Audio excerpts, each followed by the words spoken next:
Hapa iko sawa mzee. 300 yuko sawa. Siwezi hata kulipa. Hapana wana afisa. Siwezi hata kulipa. Ndio kwanza. Yeah? Sio umeniambia nikubebe mpaka. Kwanza niambie kwa nini leta kifunguo. Kifunguo sio kwa nini? Niambie kwa nini umeendesha pikipiki kwa pavement. Sio wewe ndio umeniambia nikupitize hapa. Umesema nikupitishe. Unanipitisha kwa pavement alafu unataka nikulipe.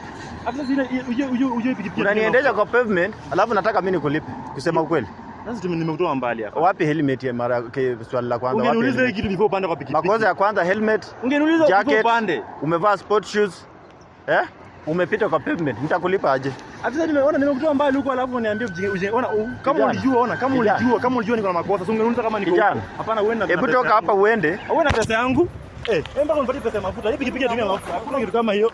Unaamua pikipiki tumia mafuta. Hakuna. Hii utakuja kesho. Nimeshoje kifungu ndio hii, simu yako ndio hii.